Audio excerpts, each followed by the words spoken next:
मेरे को इस कदर पेन था, दिसंबर का महीना था, ठंड अच्छी खासी होती है, रात का समय था और मेरे पूरे शरीर से पसीने पानी के जैसे बहने लगे। मैं मानता हूँ मैं ऑन एन एवरेज हर 2 महीने में एक बार हॉस्पिटल जाता था। उस हॉस्पिटलाइजेशन के दौरान मैं आपको बता दूँ, ऐसा शायद ही दिन गया हो जिस दिन मैंने अपना टर्म इंश्योरेंस नहीं देखा हो। मैं लेटा रहता था और मैं टर्म इंश्योरेंस देखता रहता था, ये सोचता था कि मेरे जाने के बाद मेरी फैमिली का क्या होगा। तो ये चीज़ मुझे अंदर ही अंदर और तोड़ रही थी। मैं अंदर ही अंदर इतना परेशान हो चुका था कि एक तो मैं बचूंगा नहीं, दूसरा मैंने अपनी फैमिली के लिए कुछ भी बैकअप छोड़ा नहीं है जिससे वो सर्वाइव कर पाए। इतनी भयानक बीमारी जिससे आदमी को ये लग रहा है कि मैं मरने वाला हूँ, उसका इलाज आयुर्वेदिक कैसे कर सकता है।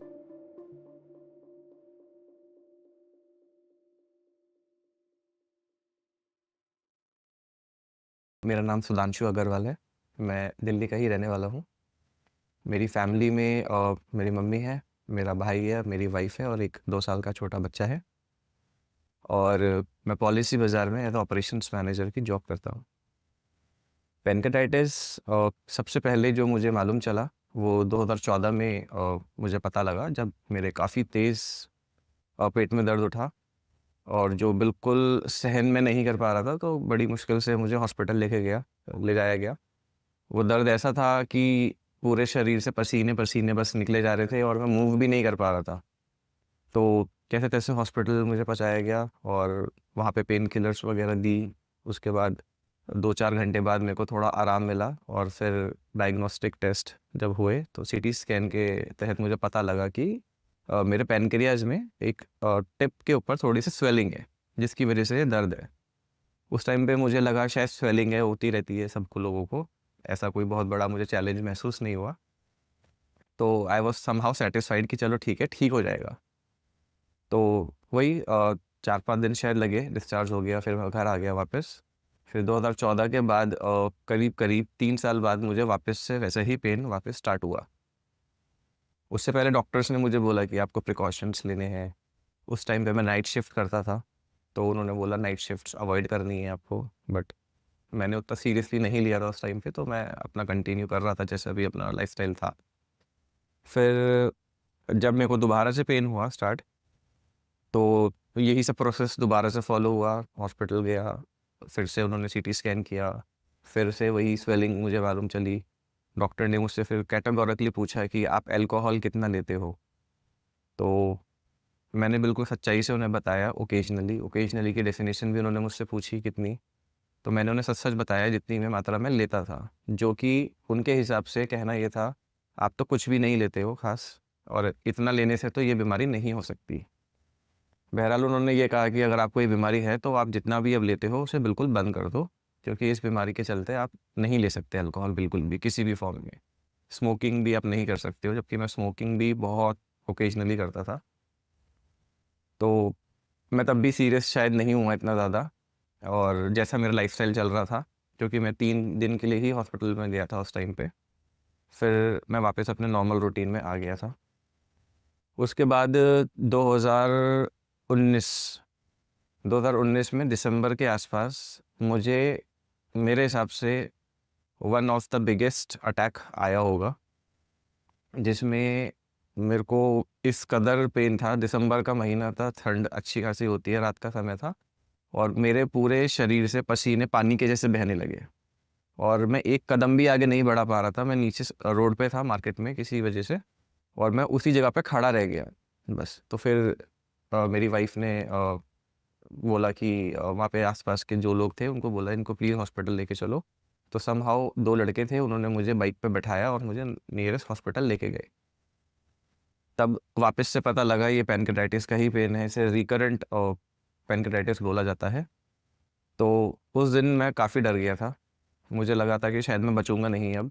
ऐसी मेरे को फीलिंग थी हॉस्पिटल जाने से पहले, हॉस्पिटल जाते वक्त भी, क्योंकि जब मेरे को पेन किलर दिए जा रहे थे उसका कोई असर मेरी बॉडी पर नहीं हो रहा था।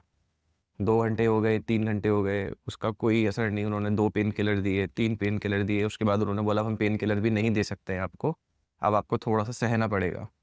बट वो दर्द मुझसे नहीं सहन हो पा रहा था बिल्कुल भी। फिर उन्होंने, पता नहीं, वो दिल की तसल्ली देने के लिए बोला कि कोई एक पैच आता है, उन्होंने बोला कि ये पैच लगा दे रहे हैं आपके बॉडी पे, ये लास्ट रिजॉर्ट है हमारे पास, इससे ही अब आपका दर्द ठीक होगा। नॉर्मली लगाते नहीं है, बट कुछ नार्कोटिक होता है इसके अंदर, तो वो आपके लगाया जाएगा पैच। तो वो पैच लगा, दर्द उससे भी नहीं ठीक हुआ, बट कह सकते हैं शायद वाकई में वो मेंटली शायद मेरे को हो रहा हो उस टाइम पे, मुझे फिर थोड़ा देर में रिलीफ मिलना चालू हुआ। तो उस दर्द से, उस अटैक से मेरी आंखें खुल गई। उन्होंने फिर मुझसे पूछा एक ही सवाल, क्या आप अल्कोहल लेते हो? मैंने उन्हें फिर वही जवाब दिया कि मैं नहीं लेता हूँ, और जितना लेता हूँ मैंने उन्हें बता दिया। कह रहे ये नहीं होता है इससे, लेकिन आपको हमने बोला है नहीं तो नहीं। तो वो दिन था जो शायद 2-3 महीने में मैंने कभी 30 ml लिया भी हो तो वो मैंने ज़ीरो कर दिया। स्मोकिंग मैंने कभी करी भी हो, महीने में एक बार 1-2 ड्रैग अगर लिए भी हो तो वो भी मैंने बिल्कुल ज़ीरो कर दी। 2019 से मैंने ये सब चीज़ें अपनी चेंज कर दी। दूसरा, जो नाइट शिफ्ट थी वो मैंने बिल्कुल ज़ीरो कर दी। मुझे खान-पान को लेके बोला गया कि आप थोड़ा-सा लिमिटेड में खाया करो खाना, बहुत ज़्यादा हेवी मील्स मत खाया करो। तो मैंने वो भी उनकी बात मानी और अपना थोड़ा-सा लिमिट में खाना स्टार्ट कर दिया। तो 2019 के बाद ठीक चला थोड़ा-सा, 1 साल और निकला। उसके बाद 2020 में मुझे वापस उसी फ्रीक्वेंसी का अटैक वापस से पड़ा। फिर मैं बहुत ज़्यादा डर गया। हर बार हॉस्पिटल में जब मैं जाता था तो उसका खर्चा भी मतलब काफ़ी ज़्यादा होता है। ऐसा नहीं है कि मतलब आजकल 1-2 लाख रुपए भी हर किसी के हाथ में नहीं होते हैं, बट हाँ, हर हॉस्पिटलाइज़ेशन पे 2 से ढाई या 3 लाख का खर्चा मेरा हमेशा आता रहा। भगवान की अच्छी बात ये रही है कि अभी तक मेरी सर्जरी की नौबत नहीं आई थी, जिसकी वजह से मैं फिर भी बेयर कर पा रहा था अपने फाइनेंशियल सारे एक्सपेंसेस। फिर 2020 में मेरे को उसी फ्रीक्वेंसी का अटैक पड़ा, मैं फिर डर गया काफ़ी ज़्यादा। इनफैक्ट इस बार तो मेरी फैमिली भी काफ़ी ज़्यादा चिंतित हो गई कि ये हो क्या रहा है, क्योंकि मैं परहेज़ अपना कर रहा था। अल्कोहल बिल्कुल ज़ीरो था, स्मोकिंग भी बिल्कुल ज़ीरो था, जबकि मैं खुद को नॉन अल्कोहलिक तब भी बोलता था, मैं अभी भी बोलता हूँ। अब एक तरीके से 100% बोल रहा हूँ, तब शायद 1% मैं कभी-कभी कर भी लेता था, तो वो उसको मैं कसूर देता था कि हाँ, शायद इस वजह से हुआ है। 2020 में ऐसा कुछ भी नहीं था जिसको मैं कसूर दे सकूं कि हाँ इसकी वजह से हुआ है, बट स्टिल मैं एडमिट हुआ और उस दौरान मुझे करीब-करीब 10 दिन लग गए थे हॉस्पिटल में। फिर कैसे-तैसे ठीक हुआ, घर आया, वापस से अपना रूटीन थोड़ा और सुधारा कि चलो बिल्कुल वैसे इंसान बन जाते हैं जैसे साधु संत होते हैं कि कुछ नहीं खाना, कुछ नहीं पीना, बाहर का तरफ कुछ देखना भी नहीं। तो थोड़ा टाइम वैसा चला, फिर उसके बाद मेरी करीब-करीब 2022 में 2021 में मेरे को दोबारा अटैक पड़ा। कहने का मतलब ये है कि मुझे 2019 से लेके हर साल अटैक पड़ना चालू हो गया। 2021 में जब मुझे अटैक पड़ा, वो भी कुछ हर बार का मतलब अटैक अगर मैं बोलूँ तो पहली बारी से ज़्यादा मुझे परेशान करता था। उससे कई गुना ज़्यादा दर्द मुझे बाद में होना चालू हो गया था हर अटैक के दौरान। फिर से मैं हॉस्पिटल में एडमिट हुआ। इस बार हॉस्पिटल में 10 नहीं 15 दिन लगे मुझे ठीक होने में। इस बार मेरे को अ, इन सब दर्द के साथ-साथ करीब-करीब 1.5 हफ्ता मुझे बुखार भी रहा शरीर में। वो बुखार ठीक ही नहीं होता था। हर दिन मेरे को जो लिक्विड फॉर्म में जो हमारे इंजेक्टेबल्स में डलती है मेडिसिन्स, वो डलती थी, फिर शाम तक वापस से मेरे को 103 बुखार हो जाता था। तो वो बुखार जाके मेरा 2 हफ्ते में ठीक हुआ, फिर मैं डिस्चार्ज हुआ, फिर मैं घर आया। फिर उसके बाद सिलसिला कुछ ऐसा हुआ कि मुझे हर 2 महीने में ये अटैक इसी फ्रीक्वेंसी से रिपीट होना चालू हो गया।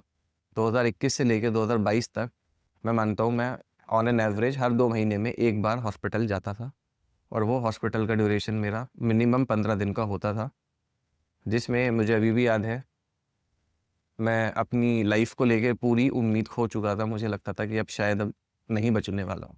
ये कुछ शायद पुराने पाप होंगे जीवन में जो अब निकल कर आ रहे हैं। ऐसी फीलिंग मुझको आती थी, और ये लगता था कि कोई भी एक दिन ऐसा आने वाला है मेरी लाइफ़ में बहुत जल्दी, जिस दिन ये अटैक आएगा और मुझे लगेगा कि अब मैं मर जाऊँगा। तो मैं बहुत ज़्यादा परेशान रहने लगा, मेरे फैमिली मुझसे ज़्यादा परेशान रहने लगी, मेरी वाइफ़ बहुत ज़्यादा रोती रहती थी। इवन हम फैमिली प्लानिंग का भी नहीं सोचते थे उस टाइम पे।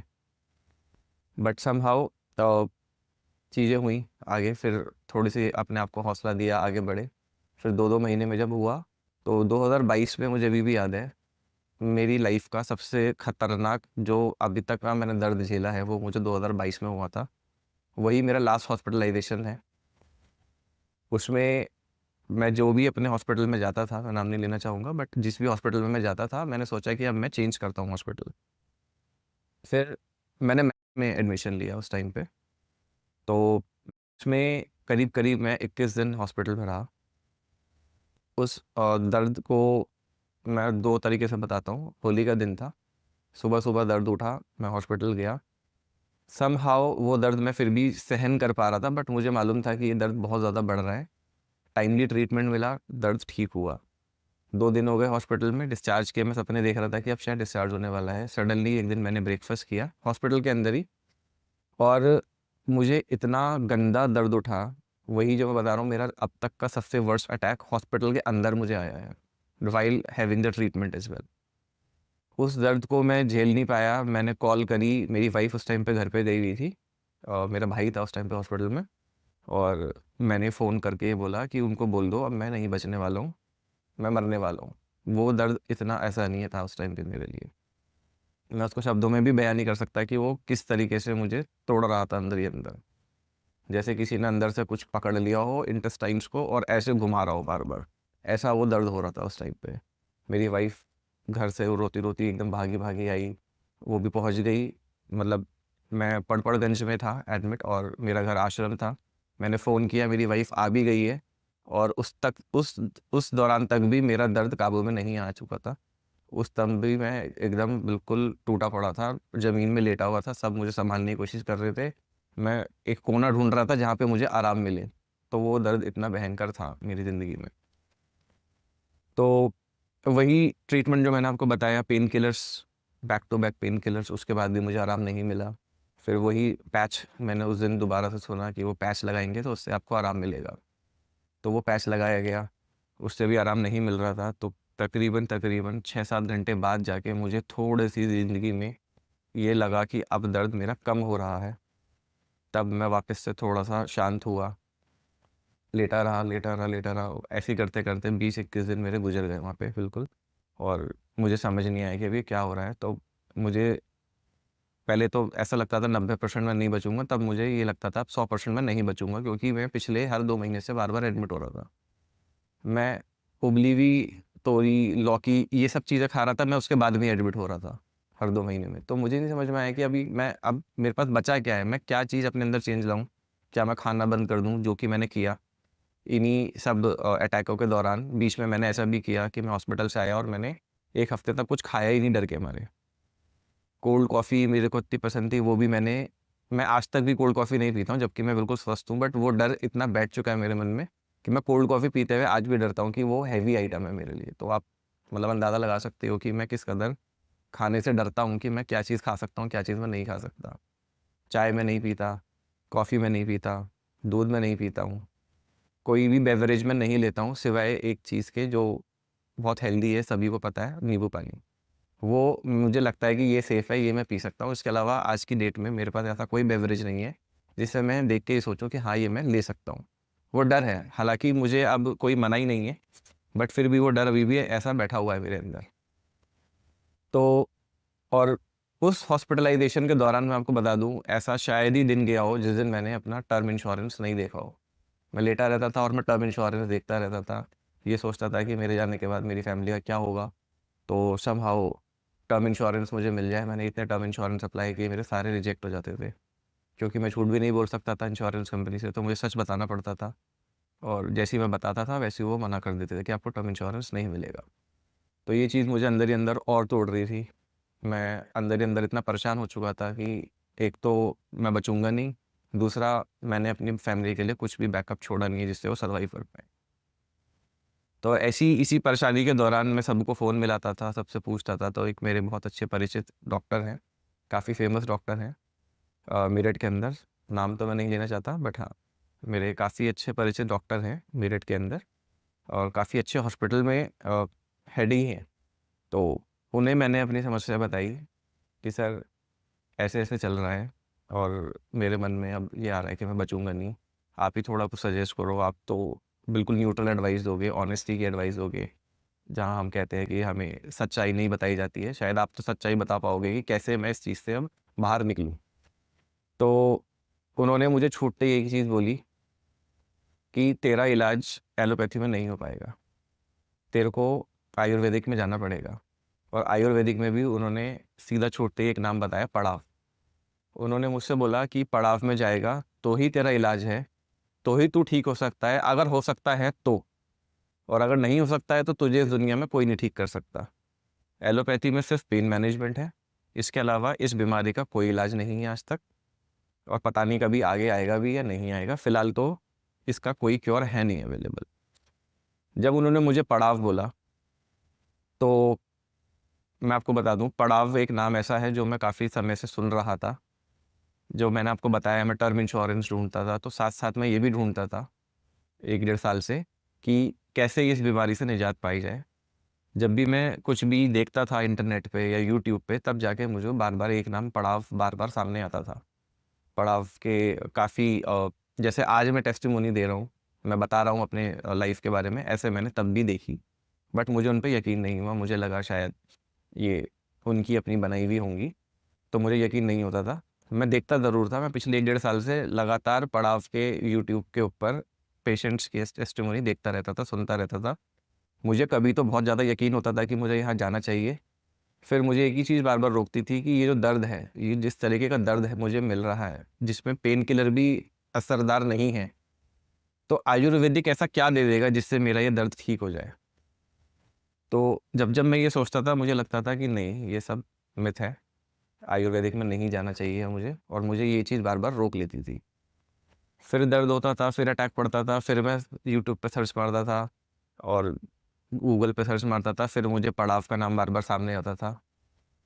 समहाउ मैं कभी कभी इतना परेशान हो जाता था कि मैं सोचता था कि नहीं यार, चल पड़ाव में ही चल के एक बार देख लेते हैं, एलोपैथिक में इतने सारे हमने देख चुके हैं इलाज करके, एक बार पड़ाव पे ही जाके भी देख लेते हैं कि भाई क्या इलाज मिल रहा है, क्या नहीं मिल रहा है। लेकिन फिर वही थॉट आता था, वही ओवर पावरिंग इतना ज़्यादा था मेरे ऊपर कि जब एलोपैथी नहीं ठीक कर पा रही तो आयुर्वेदिक कैसे ठीक कर सकती है। आयुर्वेदिक मैं जब भी सोचता हूँ, मेरे मन में सिर्फ एक ही चीज़ आती है कि पथरी पथरी का इलाज हो सकता है, जो धीरे धीरे है, जो परेशान नहीं करती बीमारी आपको, तो उसका आपको इलाज मिल जाता है। कील मस्से वस्से का मैं सोचता हूँ कि कोई दवाई लगा देता है तो वो झड़ जाता है उससे। और इसी तरीके की बीमारियां मेरे दिमाग में आती हैं कि भाई सिर्फ इसी तरीके का इलाज आयुर्वेदिक में पॉसिबल है, अदरवाइज इतनी भयानक बीमारी जिससे आदमी को ये लग रहा है कि मैं मरने वाला हूँ, उसका इलाज आयुर्वेदिक कैसे कर सकता है। फिर और ज़्यादा पढ़ा उनके बारे में तो पता लगा कि उनकी कुछ थेरेपी है, थेरेपी एज एन मेडिकेशंस के लिए ही मैं बोल रहा हूँ। कुछ मेडिकेशंस हैं जो यूनिक हैं, जो मेटल बेस्ड है, जिसकी वजह से ये दर्द ठीक हो सकता है। मैंने ये सब भी पढ़ लिया, इतनी रिसर्च भी मैं करके बैठ चुका था, फिर भी मेरा मन नहीं माना। लेकिन जब मुझे एक अच्छे, बहुत रिनोन डॉक्टर ने खुद अपने मुंह से ये बोला कि तेरा इलाज केवल वहाँ हो सकता है, उस दिन मैंने निश्चय कर लिया कि अब हॉस्पिटल से निकलते के साथ ही मैं सबसे पहले पड़ाव में ही जाने वाला हूँ। मुझे अभी भी ध्यान है, मैं 23 तारीख को डिस्चार्ज हुआ था और 28 तारीख को वैद्य शिखा जी दिल्ली में आ रही थी। मुझे पता लगा तो मैंने उनसे अपॉइंटमेंट ले लिया था, और 23 को मैं डिस्चार्ज लेके 27 या 28 तारीख के करीब करीब मैं उनसे जाके मिला साउथ एक्स में। तो जब मैं उनसे मिला, मैंने मैम को बताया, मैम मैं अभी डिस्चार्ज होकर आया हूँ 1 हफ्ते पहले, तो उन्होंने मुझे देखते ही बोला कि आप तो काफ़ी कमज़ोर लग रहे हो और आपसे तो बोला भी नहीं जा रहा है। और कंडीशन मेरी वाकई में ही ऐसी थी कि मुझे करीब करीब, क्योंकि मैं पहले रहा एडमिट, मुझे जब वहाँ तसल्ली नहीं मिली तो फिर मैंने वहाँ से डिस्चार्ज लिया था लामा बेसिस पे, लीविंग अगेंस्ट मेडिकल एडवाइस बोलते हैं इसको। और फिर मैं अपने पुराने हॉस्पिटल जहाँ मैं सुरक्षित महसूस करता था, मैं वहाँ पे वापस गया और 1 हफ्ते का टाइम मैंने वहाँ पे भी बिताया। फिर मैं जब ठीक थोड़ा सा महसूस कर रहा था, तब मैंने वहाँ से डिस्चार्ज लिया और मैं वापस आया। तो कुल मिला के करीब करीब 25-26 दिन मेरे हॉस्पिटल में रहे उस ड्यूरेशन में। तो कमज़ोर इतना हो चुका था क्योंकि 15 दिन तक मैंने कुछ नहीं खाया था। इस बीमारी का सबसे पहला जो बताया जाता है कि इलाज है, वो यही है कि आप खाना पीना बिल्कुल छोड़ दो। अगर आप पानी का एक घूंट भी ले लेते हो तो भी आपको दर्द उठ जाता है। तो 15 दिन तक मेरा खाना पीना बिल्कुल बंद था। मेरा वज़न करीब करीब 15 किलो बिल्कुल गिर चुका था। आज जैसा मैं आपको दिख रहा हूँ, मैं इसका आधा हो चुका था बिल्कुल। तो उस कंडीशन में मैं मैम से मिलने गया था और मैम ने देख के बोला, और जिसमें मेरे को ये थॉट थे कि मैं बचूंगा नहीं। मैंने अपनी सारी रिपोर्ट्स उन्हें दिखाई और मैम से मैंने अपनी परेशानी भी ज़ाहिर की कि मैम मैं इतना परेशान हूँ कि मेरे को अब लगता है मैं बचूंगा नहीं। मैम ने एक छोटी-सी स्माइल दी और बोला कि आपकी कंडीशन ज़्यादा ख़राब नहीं है। उसी टाइम में मेरे को ऐसी पॉज़िटिव एनर्जी अपने शरीर के अंदर महसूस हुई, मैंने कहा कि जिसे मैं ये मान रहा हूँ कि मैं बचूँगा नहीं, उससे मैम ये बोल रही हैं कि अभी भी आपकी कंडीशन इतनी ख़राब नहीं है। तो वहीं से थोड़ा-सा ट्रस्ट बिल्ड होना चालू हुआ। मैम ने बोला कि आपको लेके ना हमें 21 दिन का समय देना पड़ेगा। आपको हमारे जो जहाँ पे हम पड़ाव खोल रखा है हमने, रुद्रपुर में स्थित है ये, तो वहाँ पे आपको आना पड़ेगा, 21 दिन हमारे साथ रहना पड़ेगा। वहाँ पे आपको जो दवाइयाँ और जो लाइफ़स्टाइल आपको हम बताएँगे, वैसे-वैसे आपको वहाँ पे देख कर के 21 दिन में जब आपको आदत लग जाएगी उस लाइफ़स्टाइल की, वही लाइफ़स्टाइल आपको घर आके फिर निभाना है। तब उन्होंने एक बात और बोली कि आपकी कंडीशन में आप खुद से ड्राइव नहीं करोगे, आप ट्रेन में बैठकर बस आ जाओ कैसे-तैसे एक बार और फिर वहाँ से हम देख लेंगे। फिर मैं पड़ाव पहुँचा और 1 तारीख को मैं पड़ाव पहुँचा था, 29 तारीख को मैं पड़ाव पहुँचा था, सॉरी 29 मार्च को, और 21 दिन का समय मैंने वहाँ बिताया।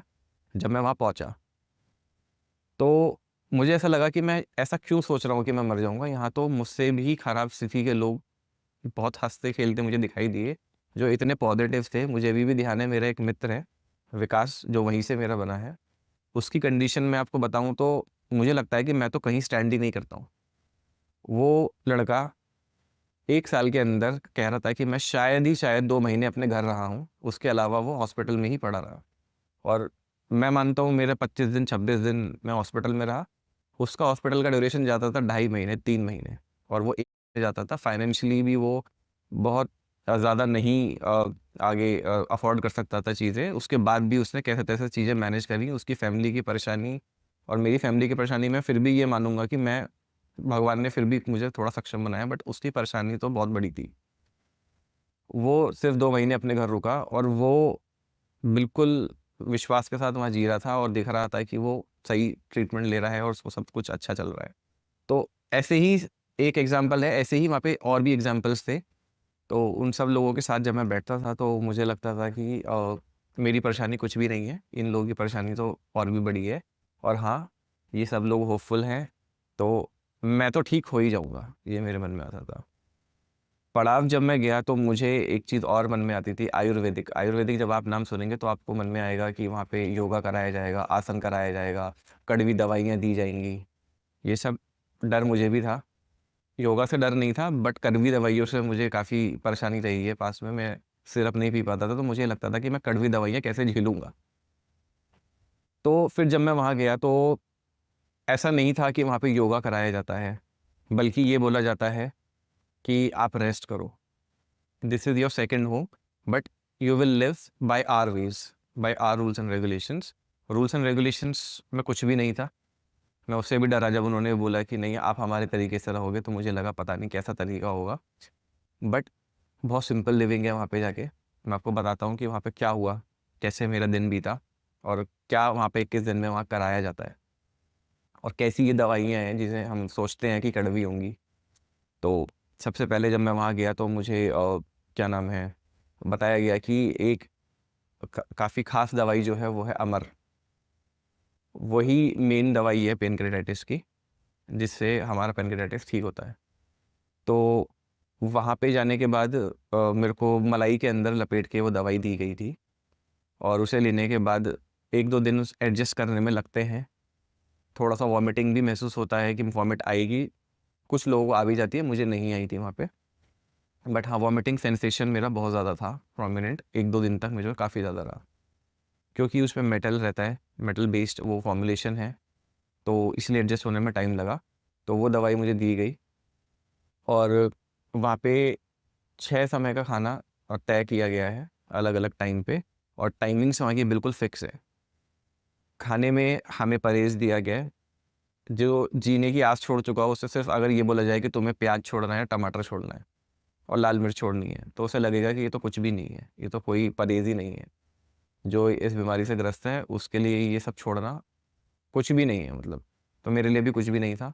तो मुझे वहाँ प्याज़ और टमाटर का परहेज़ बताया गया था, और जो भी वहाँ पे खाना था मैं मानता हूँ बहुत स्वादिष्ट लगा मुझे तो। मुझे कहीं एक भी फ़ीलिंग ऐसी नहीं आई कि मैं परहेज़ कर रहा हूँ किसी भी तरीके का। तो बस वहाँ पे जो भी खाना मिलता है, सुबह वहाँ पे 7 बजे नाश्ता मिल जाता है। उसके बाद 11 बजे वहाँ पे स्नैक मिलता है एक, उसके बाद 1 बजे आपको लंच मिलता है। ये बिल्कुल स्पेसिफिक टाइमिंग्स हैं। इस समय से 1 मिनट भी आपको ऊपर नहीं मिलेगा, खाना वहाँ पे तैयार मिलता था इस समय। 1 बजे के बाद वहाँ फिर 4 बजे स्नैक मिलता है और फिर शाम को 7 बजे खाना मिलता है और फिर सोने से पहले आपको 10 बजे करीब एक और स्नैक मिलता है।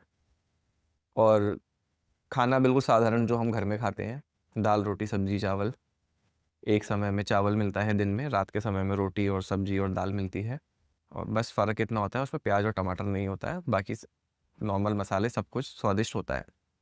तो खाने से मेरा जो डर था पहले वो दूर हुआ कि खाना क्या होगा। तो खाना वहाँ पे ऐसे ही था, साधारण बिल्कुल जो हम घर में खाते हैं, और बल्कि 6 बार खाते हैं घर में। तो पहले मैं आपको बताऊँ, मैं खाना ही नहीं खाता था 6 टाइम, तो मैं सोच भी नहीं सकता था। तो वहाँ पे 6 टाइम का मुझे मील्स मिली, वो मैं खाता था वहाँ पर पे। हम जिस चीज़ को सोचते हैं कि जहर है, सारी चीज़ें नहीं बट पनीर, मलाई, ये चीज़ें हमें लगता है, दही, ये हम खा नहीं सकते पेनकेटाइटिस के पेशेंट। पड़ाव जाने से पहले हमें यही लगता था कि ये चीज़ें हमारे लिए जहर है, अभी हम कभी नहीं खाएंगे। वहाँ जाके पता लगा कि पनीर हमें ज़रूरी खाना है और हर दिन खाना है। प्रोटीन मेरे शरीर में डेली जाना चाहिए किसी भी फॉर्म में, जिसमें से पनीर का एक अहम रोल था। तो मुझे डेली वहाँ पनीर दिया जाता था। कुछ चीज़ें ऐसी थीं जो हमें नहीं मालूम थी, जैसे पोहा है, सुबह नाश्ते में पोहा हम खाते हैं। हमें ये नहीं मालूम था कि उसके अंदर जितना पोहा है उसी क्वांटिटी के अंदर भी प्रोटीन होना बहुत ज़रूरी है। तो उतनी मात्रा में पनीर भी मिलाया जाता था। तो ये चेंज है जो हमें नहीं मालूम था, जो हमें वहाँ जाके मालूम चला। दवाइयाँ जो मैंने आपको बताई, जो मुझे लगता था बहुत कड़वी होंगी, कुछ भी नहीं ही। मान सकता हूँ एक चीज़ की, बस हाँ, जब मलाई के अंदर वो दवाई लेनी पड़ती है, कुछ लोगों को परहेज़ हो सकता है, मुझे इतना नहीं था क्योंकि मैं मलाई खा लेता था। बट जिनको मलाई पसंद नहीं है उनको थोड़ा लगेगा, बट ये भी सिर्फ 3 या 4 दिन के लिए होता है मलाई के अंदर, उसके बाद उसे भी कैप्सूल के फॉर्म में कर देते हैं। तो कैप्सूल के फॉर्म में ये अमर दवाई है। 1-2 तरीके के पाउडर फॉर्म के वहाँ पे दवाइयाँ होती हैं। एक पराख नाम से दवाई आती है, थोड़ा-सा उसको खा के लगता है कि हाँ, हल्का-फुल्का इसको मैं फिर भी एक उसमें मात्रा में डाल सकता हूँ कि हाँ, हल्की-फुल्की कड़वी कह सकते हैं, लेकिन वो भी मुझे नहीं लगी। उसका भी तरीका जो मुझे बताया गया खाने का, जब से मैंने वैसे खानी चालू करी तो मुझे पता ही नहीं लगता कि मैंने कब वो खा ली है। मेरा तो पर्सनल एक्सपीरियंस यही है कि मुझे कुछ भी वहाँ पे फ़ील नहीं हुआ। तो मेरा एक्सपीरियंस वहाँ पे अच्छा रहा। तो पड़ाव के अंदर जो ट्रीटमेंट है कुछ नहीं है, बेसिक ट्रीटमेंट है। वहाँ पे आपको जाना है और वहाँ पे रहना है, उनके हिसाब से खाना है, पीना है, वही खाना-पीना हमें अपनी लाइफ में आगे जाके भी इम्प्लीमेंट करना है, जो कि बहुत आसान है, कुछ भी इसमें मुश्किल नहीं लगा। दवाइयाँ भी बहुत साधारण हैं, कैप्सूल फॉर्म में मिलती हैं, वो भी आप खा लेते हो तो कोई प्रॉब्लम नहीं होती है। तो वो दिन है पड़ाव में, और आज का दिन है, जहाँ मैं 2 महीने में एडमिट हो रहा था। अब मैं बिल्कुल भी एडमिट नहीं हुआ हूँ जब से। मैं तो चलो, जैसे मैंने बोला, मैं अपने आप को कुछ नहीं मानता। जो मेरा दोस्त है विकास, उसकी भी यही कहानी है। जो 2 महीने अपने घर में रहा है, वो पिछले ढाई 3 साल से एक बार भी एडमिट नहीं हुआ है हॉस्पिटल में। तो मुझे लगता है इससे बड़ी अचीवमेंट हमारी ज़िंदगी में कुछ नहीं हो सकती है। जहाँ हम सोचते थे हम मर जाएँगे, वहाँ हम जी रहे हैं, हँस रहे हैं, खेल रहे हैं।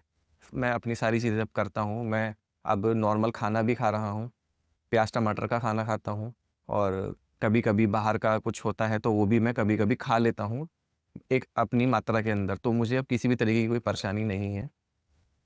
हमें वहाँ पे दिखाया गया था कैसे वो दवाइयाँ बनती हैं, जिसे देख के हम वाक़ई में चौंक गए थे कि कैसे ये दवाइयाँ बनाई जाती हैं। मुझे नहीं लगता उससे मुश्किल कुछ काम होगा इस दुनिया में, क्योंकि वो एक दवाई तैयार होने में हमने देखा कि वहाँ पे 3 साल भी लग जाते हैं। तो जो दवाइयाँ हमें वहाँ मिल रही हैं उसके पीछे बहुत मेहनत छिपी हुई है, और उन साधारण दवाइयाँ वो नहीं है, मैं यही कह सकता हूँ। वो हमें दिखाई गई थी कैसे-कैसे बनी है सारी दवाइयाँ, और वाक़ई में मैं बहुत ज़्यादा थैंकफुल हूँ शिखा मैम और वैद्य बालेंदु प्रकाश जी का, जिन्होंने हमें एक नई उम्मीद दी है। हम जी रहे हैं। टर्म इंश्योरेंस मुझे लगता है मैं ले लूँगा। अभी उसका एक क्लॉज़ होता है बेसिकली कि 4-5 साल तक आप एटलीस्ट सिम्पटम फ्री रहने चाहिए, कोई एडमिशन नहीं रहना चाहिए। तो मैं पड़ाव से अभी 2 साल पहले ही छूट कर आया हूँ, उससे पहले कि मेरे किस्से हैं कि मैं एडमिट रहा हूँ, तो मुझे लगता है टर्म इंश्योरेंस भी जल्दी मिल जाएगा। तो ये ज़िंदगी का मेरा एक ऐसा मोड़ आ गया है कि मैं अब अपने बच्चों के साथ, अपनी वाइफ़ के साथ बिल्कुल टेंशन फ्री जीवन बिता रहा हूँ। तो यही था मेरा सारा, जो मेरी आप बीती है वो मैंने आपको सामने रखी है, और मेरी रिक्वेस्ट यही रहेगी, इसमें जो मेरी लर्निंग है, यही है कि मैं क्यों नहीं गया पहले पड़ाव, उसके पीछे यही है कि हमें लगता है कि आयुर्वेदिक है दवाई और बहुत धीरे असर करेगी और करेगी भी नहीं करेगी, ये सब थॉट्स आते हैं। तो स्पेशली उनसे जो बार-बार इस बीमारी से पीड़ित हैं, उनको एक बार यहाँ पे जाकर के देखना चाहिए। मेरी वाली गलती नहीं दोहरानी चाहिए। मैं फिर भी संभल गया, हो सकता है कुछ किस्से ऐसे भी हों जो शायद देर हो जाए जाने में, तो वो ना बोल पाएँ आप, एटलीस्ट एक बार आप वहाँ पे जाएँ। आपको मेंटली भी बहुत ज़्यादा वहाँ पे संतुष्टि मिलती है।